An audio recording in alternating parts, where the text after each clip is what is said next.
discuter des techniques illégales pour faire partir un squatteur. On va voir 7 techniques illégales pour faire partir un squatteur ou un locataire qui ne paye pas ou toute personne qui est illégalement dans votre appartement, dans votre maison. Alors illégal, qu'est-ce que ça veut dire? Illégal, ça veut dire qu'il ne faut pas le faire. Voilà, parce que c'est contre la loi. Alors si vous décidez tout de même de le faire, sachez qu'il y a des risques, que ce n'est pas recommandé, que c'est illégal, mais sachez aussi que ça peut marcher. Voilà. Sinon, vous pouvez toujours suivre la procédure pour faire expulser votre locataire ou votre squatteur, mais ça peut prendre des mois, des années, ça peut même ne jamais aboutir, même si vous avez une décision du juge. Donc aujourd'hui, on va voir les techniques illégales à ne pas faire, mais qui peuvent marcher, mais qui ont des risques, etc. etc. Vous avez compris. Alors, première technique, c'est la plus redoutable, hein, je commence par la plus redoutable, la glu dans la serrure. Alors, la glu dans la serrure, alors pourquoi ça fonctionne? Eh bien, vous imaginez votre squatteur qui rentre chez vous, puisque c'est votre appartement, et qui met la clé dans la serrure, et là, ça ne fonctionne pas. Alors voilà, il voit qu'il y a de la glu. Alors c'est arrivé à une amie qui a mis la glu dans la serrure et la locataire est arrivée. C'est une locataire qui ne payait pas son loyer et elle a dû prendre une perceuse pour défoncer la serrure. Voilà, et elle est partie au bout de 3 semaines parce qu'elle a eu très peur que ça se reproduise. Donc en général, les gens qui ont fait ça, alors c'est des techniques que je n'ai pas expérimentées, hein, mais qui ont été expérimentées autour de moi. Donc apparemment, il faut mettre 1 fois, 2 fois, 3 fois maximum. Et puis le locataire qui ne paye pas son loyer ou le squatteur, eh bien, comprend qu'il n'est pas le bienvenu dans cet appartement. C'est indolore, vous n'avez pas à pénétrer à l'intérieur de l'appartement. Un petit coup de glu et ça calme tout le monde. Deuxième technique illégale, là encore, eh bien tout simplement enlever la porte. Alors enlever la porte, c'est-à-dire la dégonder. Donc vous venez quand le squatteur n'est pas là et vous faites enlever la porte. Alors vous ne pénétrez pas à l'intérieur du domicile parce que si vous pénétrez à l'intérieur du domicile, il y a violation de domicile.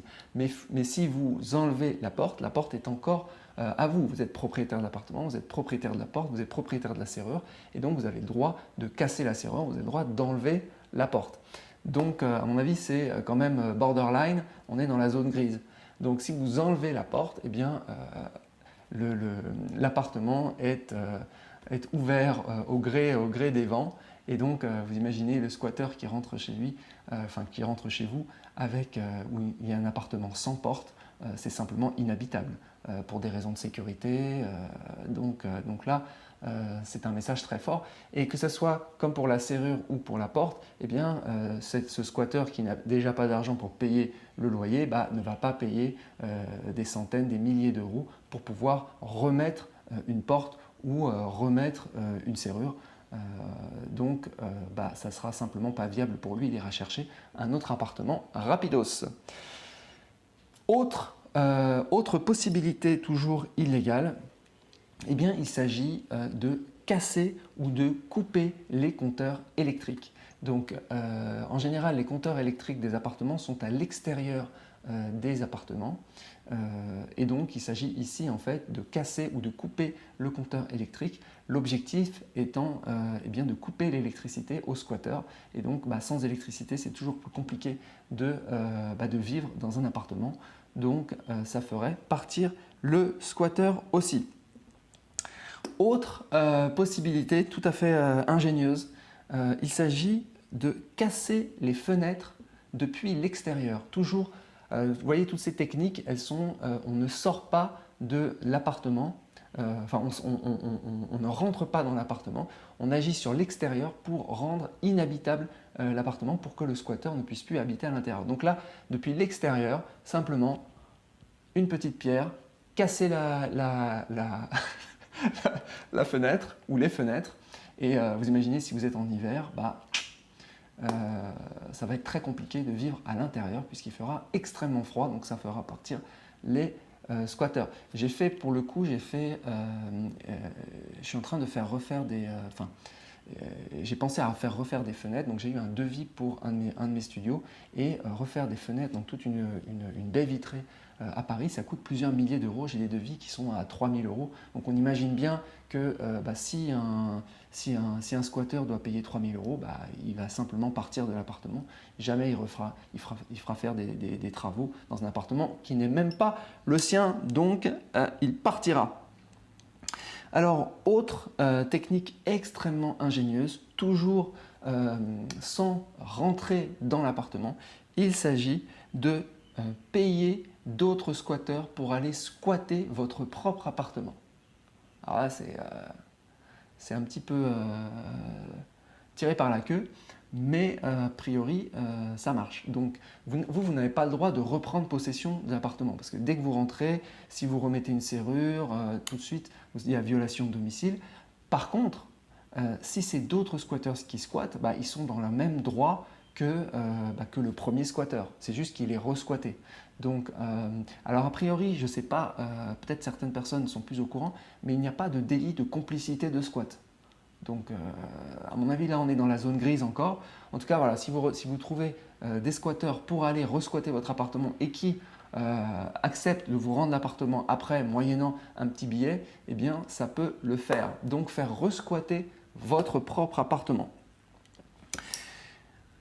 Une autre façon de faire que j'ai pu observer, alors celle-là qui est un petit peu plus dangereuse puisqu'il y a violation de domicile, mais encore faut-il pouvoir le prouver. Bien sûr, toutes ces techniques, je le rappelle encore une fois, sont illégales et je ne les recommande pas. Eh bien, autre technique, il s'agit de casser la salle de bain, de casser les toilettes. Donc là, vous rentrez à l'intérieur de votre appartement. Donc, si le locataire, si le squatteur peut prouver qu'il y a, que vous avez pénétré dans les lieux, il y a violation de domicile, donc risque de 1 an de prison et de 15 000 euros d'amende quand même, pour simplement le fait que vous pénétriez à l'intérieur de votre propre appartement. Et là, vous cassez des éléments qui vont rendre inhabitable l'appartement, donc par exemple les toilettes, la salle de bain. Donc là, s'il n'y a plus d'eau et si la personne ne peut plus se doucher, ne peut plus aller aux toilettes, eh bien, elle partira immédiatement de votre appartement. C'est ce que j'ai pu observer. Voilà, dernier point qui lui est, il est légal. Il s'agit de négocier. Et ça, je l'ai observé aussi. Il y a des cas en fait où simplement vous allez négocier avec les squatteurs pour payer les squatteurs pour qu'ils partent. Alors ça paraît dingue puisque c'est déjà des gens qui ont commis un délit, qui sont là illégalement et qui ne payent pas de loyer. Et en plus, vous allez les payer. C'est vrai, c'est moche, mais comme on dit, un mauvais accord vaut mieux qu'un bon procès. Je répète, j'aime beaucoup cette phrase.